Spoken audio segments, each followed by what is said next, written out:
Bismillahirrahmanirrahim. Assalamualaikum warahmatullahi wabarakatuh. Selamat siang semuanya. Bagaimana kabar kalian hari ini? Semoga kalian semua selalu dalam keadaan sehat. Amin ya rabbal alamin. Bertemu lagi dengan Ibu dalam mata pelajaran Sejarah Indonesia. Sebelum kita memulai pembelajaran, seperti biasa, alangkah lebih baiknya jika kita berdoa terlebih dahulu. Berdoa dipersilahkan.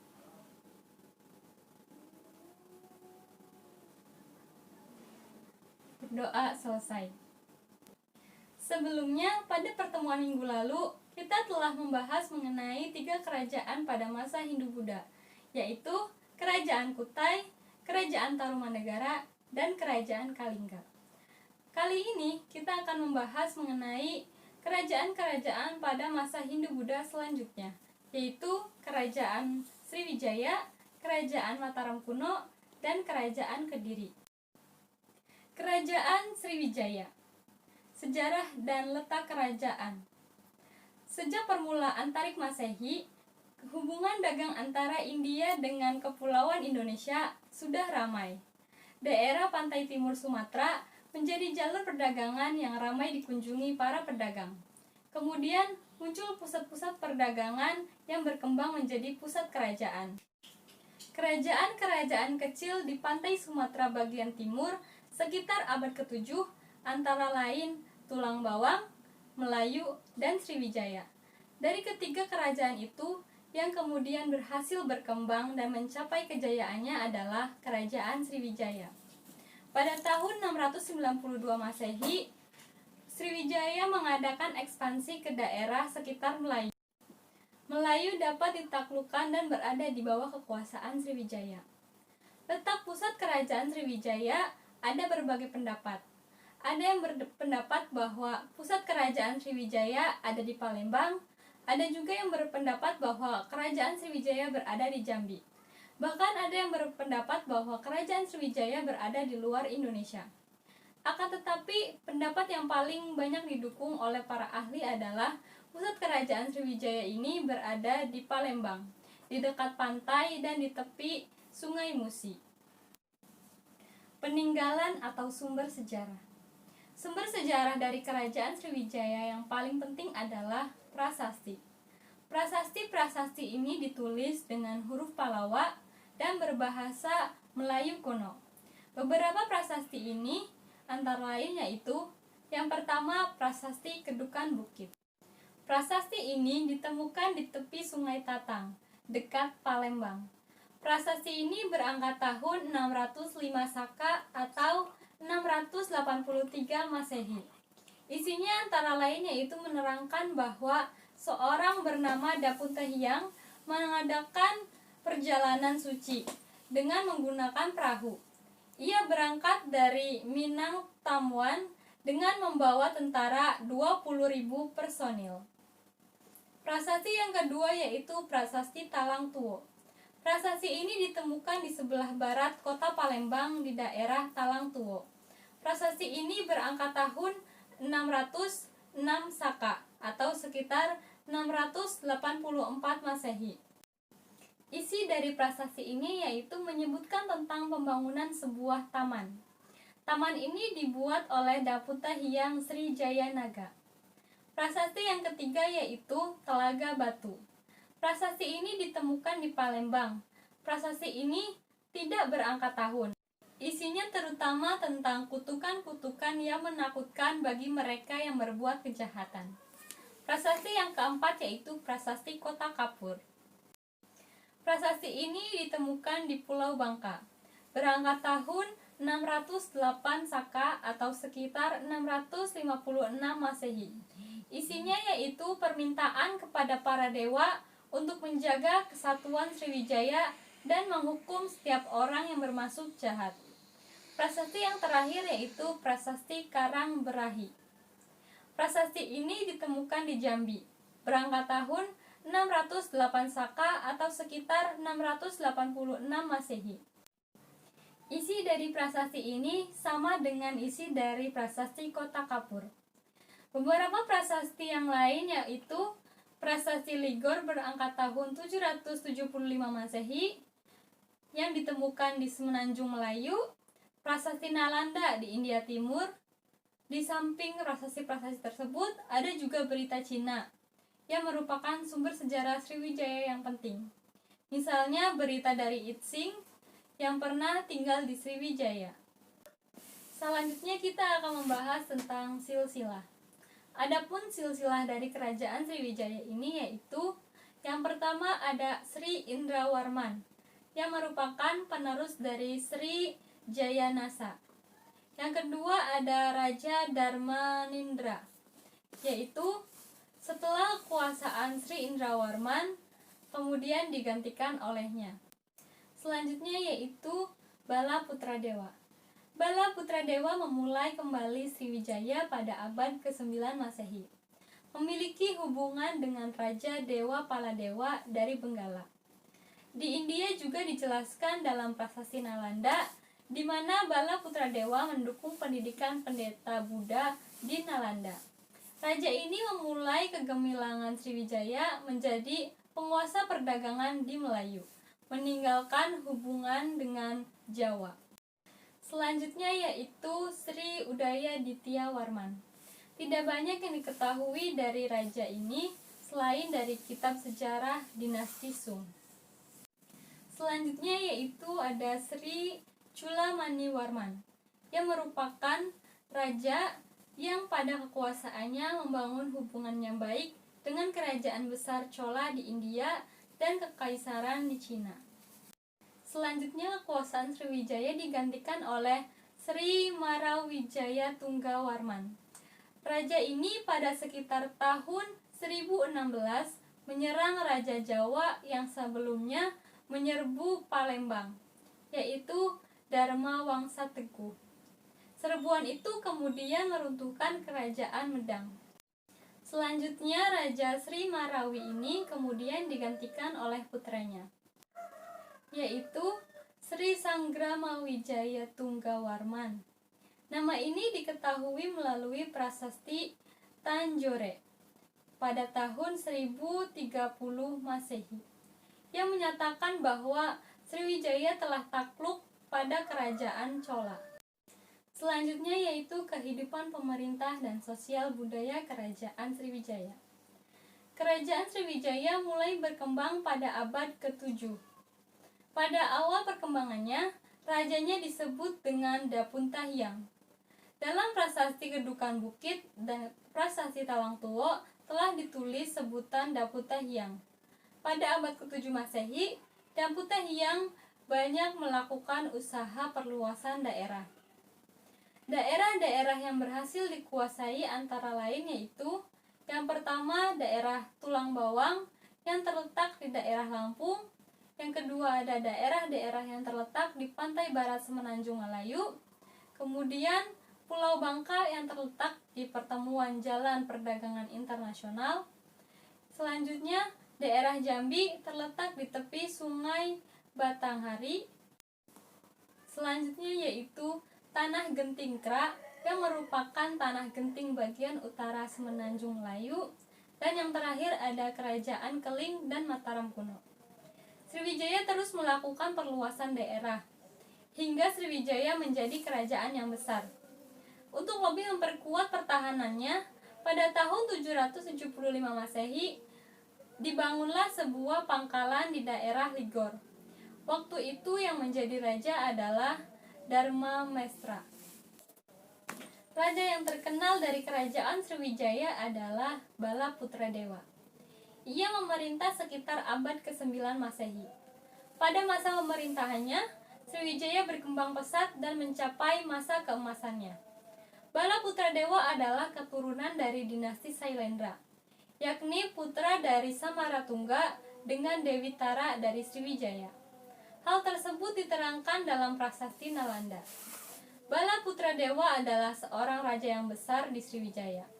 Raja Bala Putradewa menjalin hubungan erat dengan kerajaan Benggala yang saat itu diperintah oleh Raja Dewa Paladewa. Tampilnya Sriwijaya sebagai pusat perdagangan memberikan kemakmuran bagi rakyat dan negara Sriwijaya. Kapal-kapal yang singgah dan melakukan bongkar muat harus membayar pajak. Dalam kegiatan perdagangan, Sriwijaya mengekspor gading, kulit, dan beberapa jenis binatang liar. Sedangkan barang-barang impornya antara lain yaitu beras, rempah-rempah, kayu manis, kemenyan, emas, gading, dan binatang. Perkembangan tersebut telah memperkuat kedudukan Sriwijaya sebagai kerajaan maritim. Selanjutnya yaitu agama. Kehidupan beragama di kerajaan Sriwijaya sangat semarak. Bahkan Sriwijaya menjadi pusat agama Buddha Mahayana di seluruh wilayah Asia Tenggara. Diceritakan oleh Itsing bahwa di Sriwijaya tinggal ribuan pendeta dan pengajar agama Buddha. Selanjutnya yaitu mengenai keruntuhan. Kerajaan Sriwijaya akhirnya mengalami kemunduran karena berbagai hal, antara lain yang pertama yaitu keadaan sekitar Sriwijaya yang berubah, yang letaknya tidak lagi di dekat dengan sungai. Akibatnya Sriwijaya tidak baik untuk perdagangan. Selanjutnya yaitu banyak daerah kekuasaan Sriwijaya yang melepaskan diri.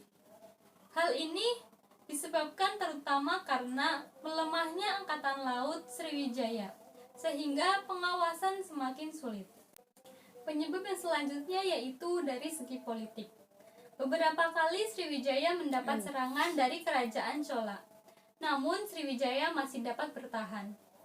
Tahun 1025 Masehi, serangan itu diulangi lagi, sehingga Raja Sriwijaya yang berkuasa pada saat itu ditahan oleh pihak kerajaan Chola.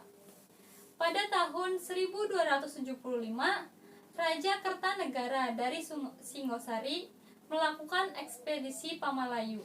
Hal itu menyebabkan daerah Melayu lepas dari Sriwijaya.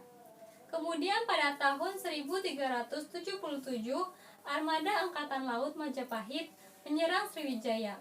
Serangan ini mengakhiri riwayat kerajaan Sriwijaya. Kerajaan yang kedua yaitu Mataram kuno. Sejarah dan letak kerajaan.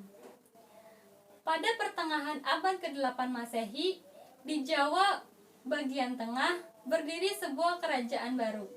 Kerajaan itu dikenal dengan nama Kerajaan Mataram kuno. Mengenai letak dan pusat kerajaan Mataram kuno, tepatnya belum bisa dipastikan.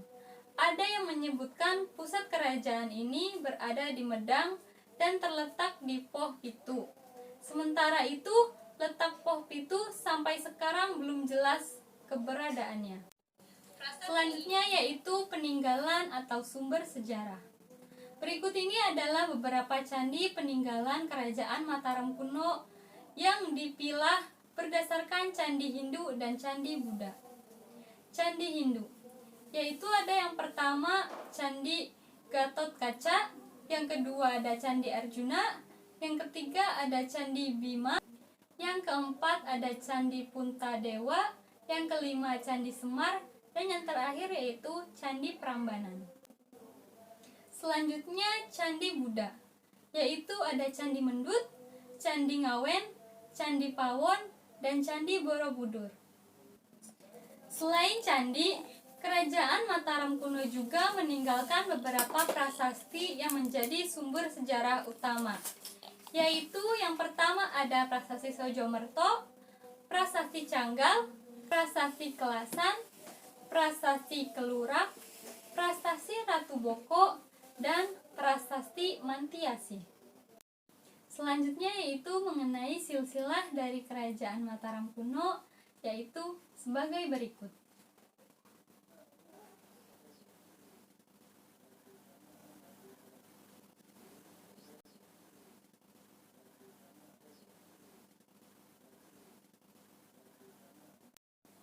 Selanjutnya yaitu mengenai kehidupan pemerintah dan sosial budaya. Sistem pemerintahan kerajaan Mataram kuno terhitung unik karena terdiri dari dua dinasti yang memiliki perbedaan dalam pandangan agama, namun tetap dapat saling berdampingan memimpin rakyatnya. Tentu saja hal tersebut tidak tercipta dengan sendirinya.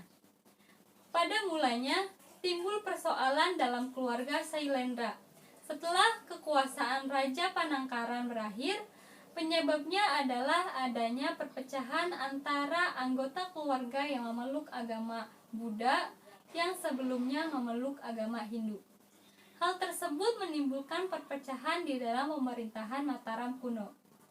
Satu pemerintah dipimpin oleh tokoh-tokoh kerabat kerajaan yang memeluk Hindu di Jawa bagian utara, kemudian tokoh-tokoh keluarga yang sudah memeluk agama Buddha berkuasa di daerah selatan.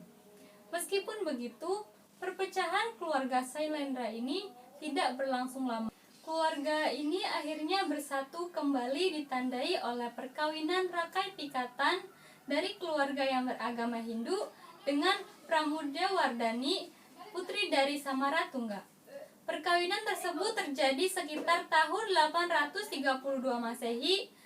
Akhirnya kerajaan Mataram kuno bersatu kembali di bawah kepemimpinan Raja Pikatan sebagai dui pemerintahan yang damai. Raja yang paling terkenal dari kerajaan Mataram kuno adalah Sanjaya. Sebelum Sanjaya berkuasa di Mataram kuno, Jawa sudah dikuasai oleh Raja Sana. Dalam Prasasti Canggal disebutkan bahwa Raja Sana telah digantikan oleh Sanjaya. Raja Sanjaya adalah putra dari Sanaha yang merupakan saudara perempuan dari Raja Sana. Sanjaya bersikap arif, adil dalam memerintah, dan memiliki pengetahuan yang luas. Buktinya, para pujangga dan raja sangat terhormat terhadap Sanjaya. Di bawah pemerintahan Raja Sanjaya, rakyat hidup makmur, kerajaan menjadi aman dan tentram. Di bawah kerajaan Sanjaya, Mataram kuno mengalami masa keemasan, yang juga dikenal sebagai raja yang benar-benar paham isi kitab suci. Ia juga banyak membangun bangunan suci seperti bangunan pemujaan lingga di atas Gunung Wukir, sebagai lambang telah ditaklukkannya raja-raja kecil di sekitarnya. Selanjutnya, agama. Awal mulanya, kehidupan agama di Mataram kuno ini didominasi oleh agama Hindu Shiva. Namun, setelah Raja Sanjaya wafat, ia digantikan oleh putranya yang bernama Rakai Panangkaran. Raja Rakai Panangkaran mendukung adanya perkembangan agama Buddha di kerajaan tersebut. Raja Panangkaran kemudian memindahkan pusat pemerintahannya ke arah timur, karena telah berhasil menaklukkan musuh-musuh kerajaan yang sebelumnya menguasai kawasan tersebut. Kemudian, setelah Raja Panangkaran wafat, sempat terjadi perpecahan antara keluarga yang masih menganut agama Hindu dengan sebagian yang sudah menganut agama Buddha. Namun, perpecahan tersebut tidak berlangsung lama dan di kerajaan Mataram kuno, penganut agama Hindu dan agama Buddha hidup rukun. Selanjutnya yaitu keruntuhan. Sesudah pemerintahan Balitung berakhir, kerajaan Mataram mulai mengalami kemunduran. Raja yang berkuasa setelah Balitung adalah Daksa, Tuludong, dan Wawa. Beberapa faktor yang menyebabkan kemunduran Mataram antara lain adanya bencana alam dan ancaman dari musuh yaitu kerajaan Sriwijaya. Awal mulanya adalah terjadi perpecahan lagi dalam kerajaan Mataram kuno. Tak lama setelah Samaratungga wafat, anak Samaratungga dengan Dewi Tara yaitu Bala Putra Dewa menunjukkan sikap menentang terhadap Pikatan, pewaris tahta. Pertentangan ini akhirnya melahirkan perang, perebutan kekuasaan antara Pikatan dengan Bala Putra Dewa. Dalam perang tersebut, Bala Putra Dewa sempat membuat benteng pertahanan di perbukitan di sebelah selatan Prambanan. Benteng tersebut kini dikenal dengan nama Candi Boko. Dan akhirnya Bala Putra Dewa terdesak dan melarikan diri ke Sumatera. Kemudian Bala Putra Dewa menjadi raja di kerajaan Sriwijaya. Pertentangan di antara keluarga Mataram yang terjadi dari Bala Putra Dewa dan Pikatan tampaknya terus berlangsung hingga masa pemerintahan Pu Sindok pada tahun 929 Masehi. Kerajaan Sriwijaya tak henti menyerang Mataram kuno hingga Pusindok terpaksa memindahkan ibu kota kerajaan dari Medang ke Daha, Jawa Timur, dan mendirikan dinasti yang baru, yaitu dinasti Isyana Wangsa. Pertikaian berhenti pada masa pemerintahan Raja Airlangga, yang bahkan sempat membantu Sriwijaya ketika mendapatkan serangan dari kerajaan Chola dari India. Pada tahun 1037 Masehi, Airlangga berhasil mempersatukan kembali daerah-daerah yang pernah dikuasai oleh Dharma Wangsa, meliputi seluruh Jawa Timur pada tahun 1042. Airlangga mengundurkan diri dari tahta kerajaan, lalu hidup sebagai petapa dengan nama Resi Gantayu. Kemudian Airlangga memerintahkan Mpu Barada untuk membagi kerajaan Mataram kuno menjadi dua, yaitu Kerajaan Kediri dan Kerajaan Janggala. Hal itu dilakukan untuk mencegah terjadinya perang saudara di antara kedua putranya yang lahir dari selir.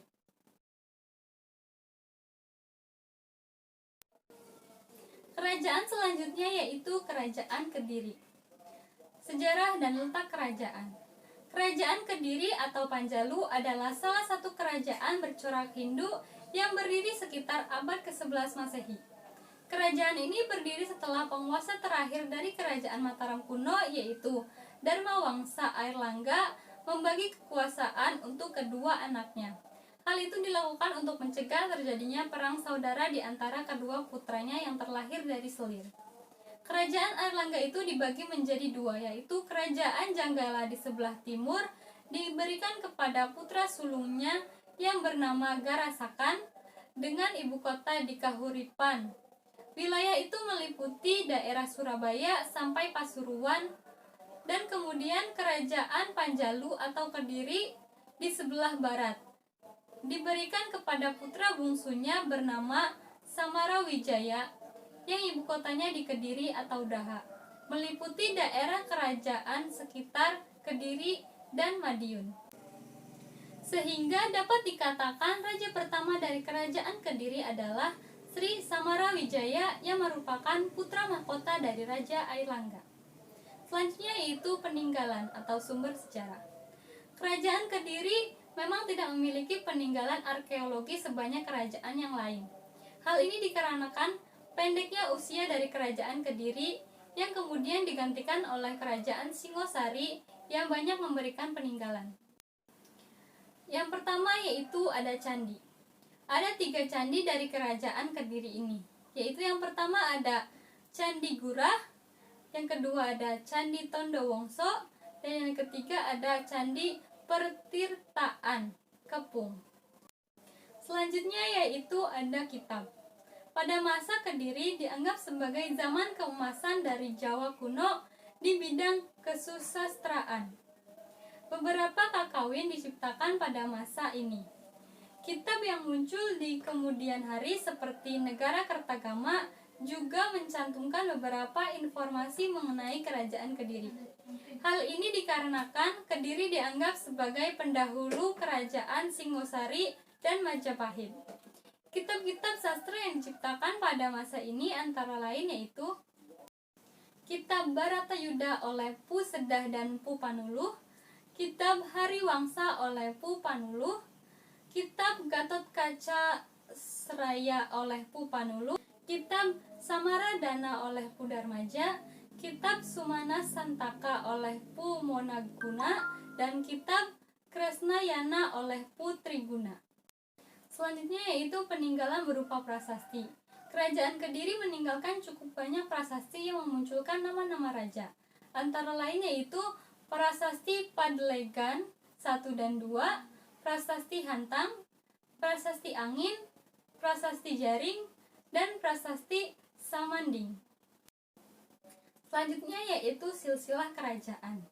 Yang pertama ada Sri Samarawijaya, yang kedua Sri Jayawangsa, selanjutnya digantikan oleh Sri Bameswara, selanjutnya digantikan oleh Jayabaya, selanjutnya yaitu Sri Sarweswara, Sri Aryeswara, Sri Gendra, Mapanji Kamesyawara, dan yang terakhir yaitu Kartajaya. Selanjutnya yaitu mengenai kehidupan pemerintah dan sosial budaya. Kehidupan politik pada masa Kerajaan Kediri ini ditandai dengan perang saudara antara Samarawijaya yang berkuasa di Panjalu dan Panji Garasakan yang berkuasa di Janggala. Mereka tidak dapat hidup berdampingan.